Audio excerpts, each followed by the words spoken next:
देहरादून से बड़ी खबर सामने आ रही है, जहां बीजेपी को जल्द ही नया प्रदेश अध्यक्ष मिलने वाला है। 15 जून तक नया प्रदेश अध्यक्ष उत्तराखंड को मिल सकता है। ये बड़ी खबर आपको बता दें, प्रदेश अध्यक्ष मिलने के बाद मंत्रिमंडल विस्तार की संभावना है। मंत्रिमंडल पर अभी भी संशय बरकरार।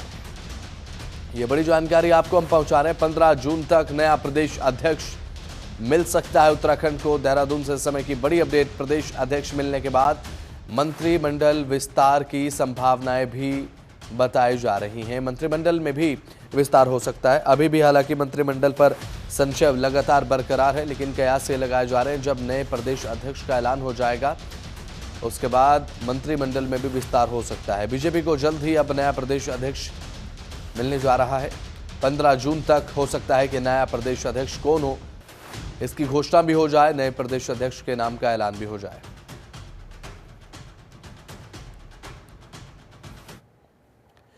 मुख्यमंत्री पुष्कर सिंह धामी की अध्यक्षता में कैबिनेट की बैठक हुई। बैठक में 11 प्रस्तावों को मंजूरी दी गई है।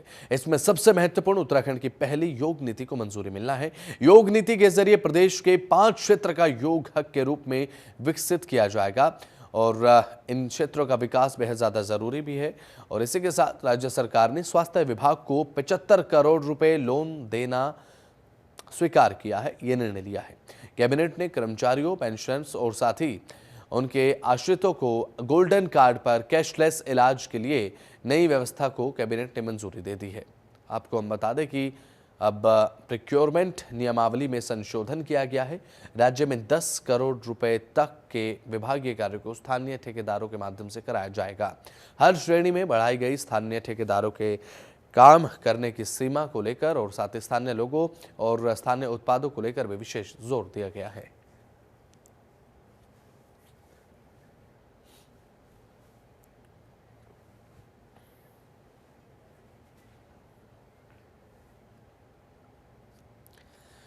अल्मोड़ा जिले के द्वाराहाट विधानसभा के बगवाली पोखर मंडल में आयोजित अहिल्याबाई समृद्धि मैराथन एक विरासत एक संकल्प कार्यक्रम आयोजित किया गया।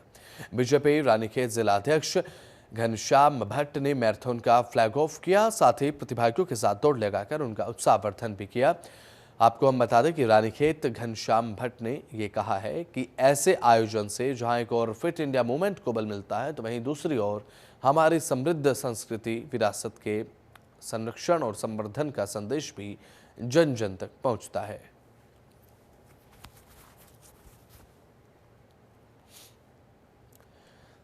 खबर अल्मोड़ा से है, जहां पर विश्व मासिक धर्म स्वच्छता दिवस के अवसर पर राज्य की महिला सशक्तिकरण एवं बाल विकास मंत्री रेखा आर्या ने छात्रों के साथ जागरूकता कार्यक्रम में भाग लिया है। जागरूकता एवं प्रशिक्षण शिविर में उन्होंने हिस्सा लिया। इस मौके पर छात्राओं को स्वच्छता किट बांटी गई। कार्यक्रम में कैबिनेट मंत्री रेखा आर्या ने कहा कि भारतीय परंपराओं में इसे जैविक प्रक्रिया को मासिक धर्म कहा गया है। आपको बता दें, उन्होंने ये भी कहा कि मासिक धर्म महिलाओं को ईश्वर का वो पवित्र आशीर्वाद है जो उन्हें सृष्टि की सृजनता बनाता है।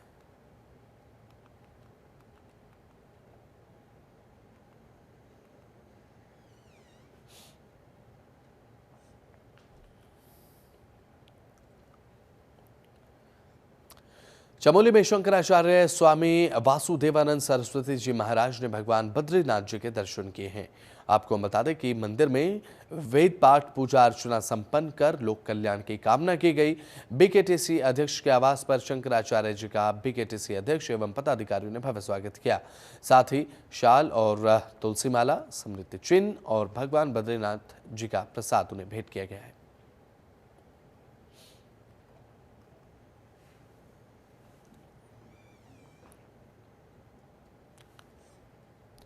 उत्तराखंड में इस साल मानसून समय से पहले आ चुका है। आपको हम बता दें कि मानसून समय से एक सप्ताह पहले आने का अनुमान है, जबकि बात अगर की जाए तो जून तक प्री मानसून की बारिश राज्य में होगी। मौसम विभाग केंद्र के निदेशक विक्रम सिंह ने बताया है कि केरल में मानसून आ गया है और महाराष्ट्र तक पहुंच चुका है। ऐसे में मानसून की यही रफ्तार रही तो उत्तराखंड में 10 से 12 दिनों के भीतर ही यानी कि 12 जून से 15 जून तक का मानसून आगमन हो सकता है। मानसून को देखते हुए आपदा प्रबंधन विभाग ने जो अपनी तैयारियां पूरी कर ली हैं, आपदा के लिहाज से उत्तराखंड हमेशा संवेदनशील रहा है। ऐसे में विभाग ने सभी संबंधित विभागों को तैयारी के निर्देश दिए हैं और मानसून से पहले तैयारी को मुकम्मल रूप देने को कहा है। सचिव आपदा प्रबंधन विनोद कुमार सुमन ने बताया है कि आपदा में लगने वाले सभी उपकरणों को ठीक से जांच करने के निर्देश दिए गए हैं। इसके साथ ही जो कर्मचारी आपदा प्रबंधन में लगेंगे उनको समय से पहले ट्रेनिंग देने को कहा गया।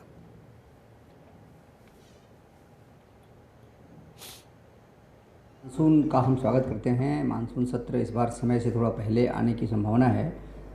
उसके लिए आपदा प्रबंधन विभाग द्वारा माननीय मुख्यमंत्री जी के निर्देश पर जो विभाग संबंधित हैं सबके साथ कई बार बैठकें की जा चुकी हैं। जैसे नाले नालियों की सफाई के लिए निर्देश सबको दिए जा चुके हैं। आपदा से राहत बचाव करने के लिए, आपदा से फेस करने के लिए जो उपकरण हैं हमारे लिए, उसको सभी को सत्यापन करने के लिए निर्देश दिए गए हैं कि सभी उपकरणों को देख लें, अगर सभी को संचालन करने का विधिवत अभ्यास। बिल्कुल, देखिए मानसून का जो है, जैसे हमारे अगर नॉर्मल डेट्स की हम बात करें तो 20 तारीख के आसपास जो मानसून जो है कुछ एरियाज में खासकर जो है उत्तराखंड में पहुंचना शुरू हो जाता है। लेकिन आप इस बार देखें कि जो हमारा मानसून है करीब 8 डे जो है, जो नॉर्मल डेट है उससे पहले ही जो है वो केरल में पहुँचा है। तो 24 तारीख वहाँ पहुँच गया और प्रोग्रेस भी उसकी ठीक है। अभी तक जो है महाराष्ट्र या नॉर्थ ईस्ट स्टेट्स यहाँ तक एरियाज तक को उन्होंने अभी कवर भी कर लिया।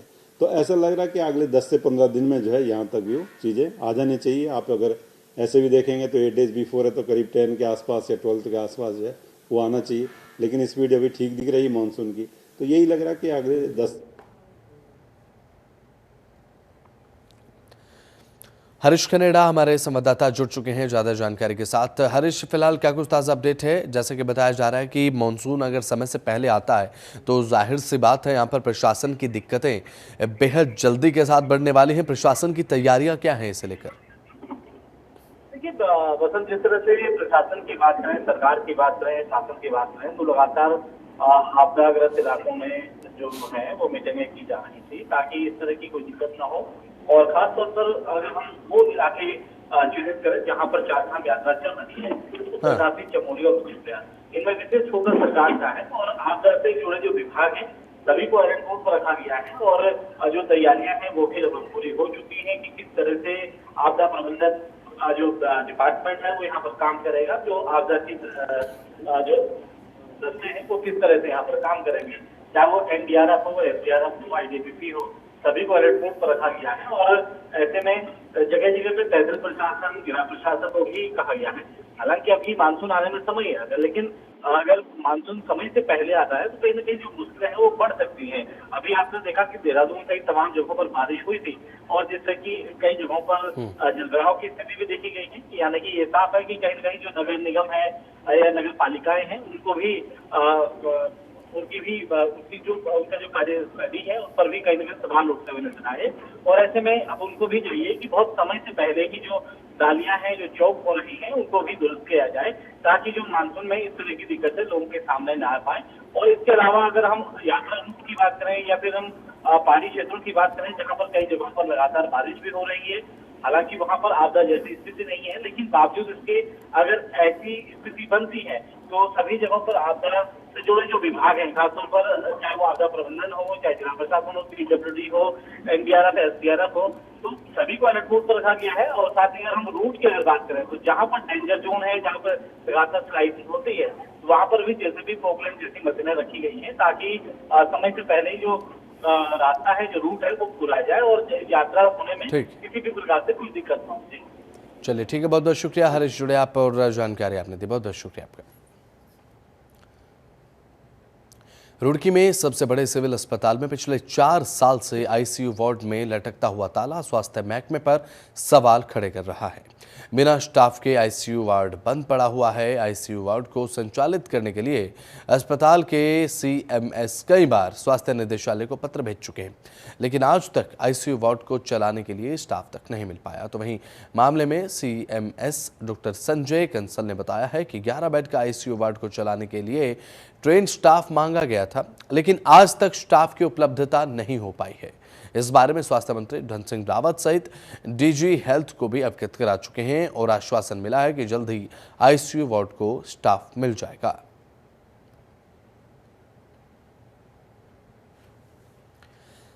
तो 4 साल से ICU वार्ड पूरे तरीके से बंद पड़ा है, जो अपने आप में एक सवाल खड़ा करता है। बिना स्टाफ के ICU वार्ड बंद है तो जाहिर सी बात है अगर कोई पेशेंट जो इमरजेंसी में आता है, आईसीयू की अगर ज़रूरत पड़ जाए तो दिक्कत परेशानियों का सामना साफ तौर पर पेशेंट को करना पड़ेगा, मरीज को करना पड़ेगा। तो ये तस्वीरें आपको हम दिखा रहे हैं। कई बार स्वास्थ्य निदेशालय को पत्र भेजा जा चुका है, लेकिन अभी तक कोई ठोस कदम कार्रवाई देखने को नहीं मिले हैं।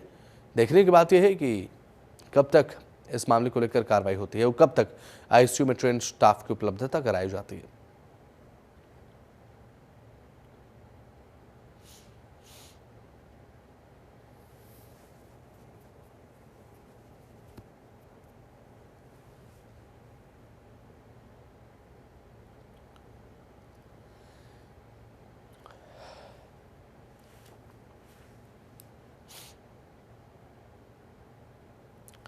चमोली में पिंडर नदी के अस्तित्व को बचाने की मुख्यमंत्री से गुहार लगाई गई है। थराली विधानसभा के अंतर्गत बहने वाले पिंडर नदी के पानी को कुमाऊं की ओर डाइवर्ट किए जाने पर कार्रवाई पर तुरंत रोक लगाने के लिए उप जिलाधिकारी के माध्यम से मुख्यमंत्री को एक ज्ञापन सौंपा गया है। ज्ञापन में कहा गया है कि सरकार की ओर से पिंडर नदी को कुमाऊं मंडल के क्षेत्रों के लिए डाइवर्ट किए जाने की कार्रवाई विभिन्न स्तरों पर गतिमान है, जो कि समूचे गढ़वाल क्षेत्र के लिए एक चिंता का विषय बनी हुई है। और पिंडर नदी के डाइवर्ट होने की वजह से इस स्थिति में चमोली, रुद्रप्रयाग, पौड़ी, टिहरी, ऋषिकेश, हरिद्वार और देहरादून जैसे जिले साफ तौर पर प्रभावित होंगे, जो कि ठीक नहीं है। ज्ञापन में मुख्यमंत्री से पिंडर नदी के अस्तित्व, भविष्य में जल संकट, जैव विविधता, पर्यावरण और जनहित को ध्यान में रखकर पिंडर नदी को डाइवर्ट किए जाने को तुरंत रोकने की मांग की गई है। तो वैसे ही कम पानी है और अगर इसको कुआं में डाइवर्ट कर देंगे तो यहाँ क्या बचेगा लोगों को? तो और कुछ नहीं है। लोगों की जो अंत्येष्टि करने को लोग नदी के किनारे हैं वो भी लोग कहाँ करेंगे? ये बहुत समस्या हो जाएगी। और फिर इस नदी के उससे लोगों का बहुतों का रोजगार भी जुड़ा हुआ है और बहुत से ये पर्यटक लोग भी यहाँ आते हैं जो कि इसमें नाव भी चलाते हैं। ये हमारी थराली विधानसभा के साथ साथ जिला चमोली की, जिला रुद्रप्रयाग की, जिला पौड़ी की, जिला टिहरी की, जिला हरिद्वार, जिला देहरादून के हम सब का अस्तित्व है, धरोहर है ये। और इसके साथ छेड़छाड़ बिल्कुल बर्दाश्त नहीं किया जाएगा।